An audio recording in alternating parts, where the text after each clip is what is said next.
আসসালামু আলাইকুম। আমি সাব্বির। আমি ২০২৪ সালের জানুয়ারি মাসের শেষের দিকে ব্র্যান্ডিং সলিউশনের সাথে যুক্ত হয়েছিলাম। তো ওনাদের বিষয়ে আমি যতই বলবো আমার কাছে মনে হয় বিষয়টা অনেক কম হয়ে যাবে। তারপরেও আমি ২ টা পয়েন্ট শুধু আপনাদের সাথে শেয়ার করতে চাচ্ছি। নাম্বার 1 পয়েন্ট হচ্ছে তাদের বিশ্বস্ততা।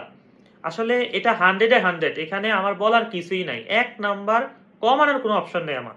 ঠিক আছে? ২ নাম্বার হচ্ছে অ্যাড। তারা ফেসবুক অ্যাড আসলে কিভাবে দিয়ে থাকে।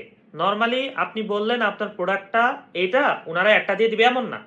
উনারা আপনার প্রোডাক্ট সম্পর্কে রিসার্চ করবে, দেন দেখবে এটার কম্পিটিটর কারা, দেন কিভাবে অ্যাড দিলে আপনার বাজেটটা কম হবে, আপনার অ্যাড কস্টটা কম হবে, বা কখন অ্যাড বাজেটটা বাড়াতে হবে, এটা উনারাই আপনাকে দিবে। অর্থাৎ আপনি শুধুমাত্র আপনার বিজনেসটা আপনি করবেন, কিন্তু পরিচালনাটা উনারা সুন্দরভাবে আপনারা করে দিবে।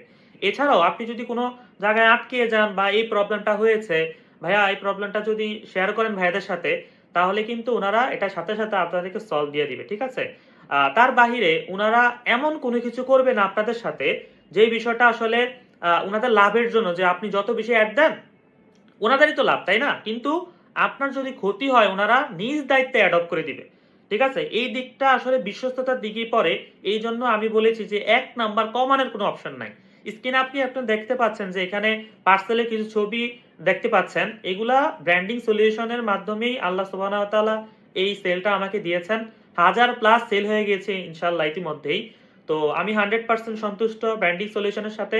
তো আপনারাও ব্র্যান্ডিং সলিউশনে যুক্ত হতে পারেন।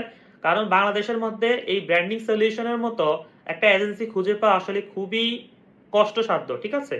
তাই আপনারা ট্রায়াল হিসেবে কিছুদিন ব্র্যান্ডিং সলিউশনের সাথে কাজ করুন, ইনশাআল্লাহ এখান থেকে আর বের হতে চাইবেন না। ঠিক আছে? আসসালামু আলাইকুম।